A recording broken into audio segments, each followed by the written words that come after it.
ஏங்க நானே ஒரு எருமை மாட்டை பெத்துட்டேன்னு தான் வளர்த்துட்டு இருக்கேன். இதில் இன்னொரு எருமை மாட்டை வேற வளர்க்கணுமா நான்?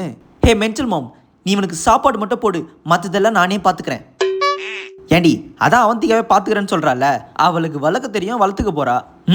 பார்த்துப்பா. அப்படி என்ன லட்சணத்தில் பார்த்துப்பான்னு எங்களுக்கு தெரியாதா?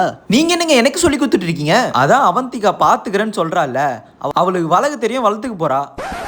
ஜே மணி, நீ கவலைப்படாத, நீ இனிமேல் இங்கே தானே தங்க போற. ரொம்ப தேங்க்ஸ்க்கா. முக்கியமாக நாய் வளர்த்தா திஷ்டியும் கழியும்ல, அந்த ஒரு நல்ல எண்ணத்துலேயும் தான் சேர்த்து சொன்னேன். திஷ்டியா? இந்த நாய் நம்ம வீட்டு திஷ்டியை கழிக்குமா? ஏன் அம்மா அப்படி குறுகுறுன்னு பார்க்குறாங்க? எனக்கு இந்த நாயை பார்த்தா எனக்கு என்னமோ நம்பிக்கை இல்லைங்க இந்த நாய் மேலே. அவந்திகாக்கா கொஞ்சம் சொல்லுக்கா ப்ளீஸ்க்கா. ஓல்லேடி இப்படி என்ன பழி வாங்காதடி ப்ளீஸ் டி. அந்த நாயை பார்த்தா பாவமாவே இல்லையா உனக்கு? Daddy please daddy. அதுக்கு இல்லைம்மா அவந்திகா, எனக்கு இந்த நாயை பார்த்தா எந்த இறக்கமும் வரலப்பா. அது வந்துமா ஏதோ ரொம்ப கஷ்டப்பட்டு கெஞ்சி கேட்குற, அதனால சரி வளர்த்துக்க, பிரச்சனை இல்லை, உன் இஷ்டம் தான். அப்படி சொல்லிட்டடி என் தங்க குட்டி டேடி.